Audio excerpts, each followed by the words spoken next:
ہے۔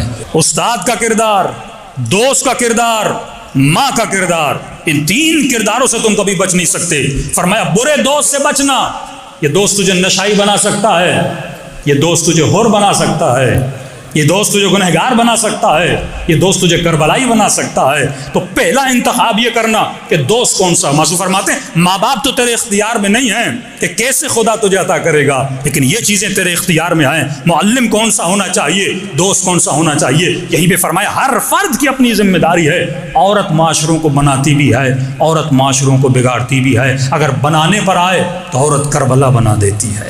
آپ امام حسین کے بعد سب سے زیادہ کردار کس کا نظر آتا ہے کربلا میں؟ سیدہ زینب کا نظر آتا ہے نا۔ امام زین العابدین اس کنڈیشن میں نہیں تھی، پورے قافلے کو کس نے سنبھالا؟ جناب سیدہ بی بی زینب نے سنبھالا نا۔ تو عورت اگر اپنے پر آئے تو کربلا بنا دیتی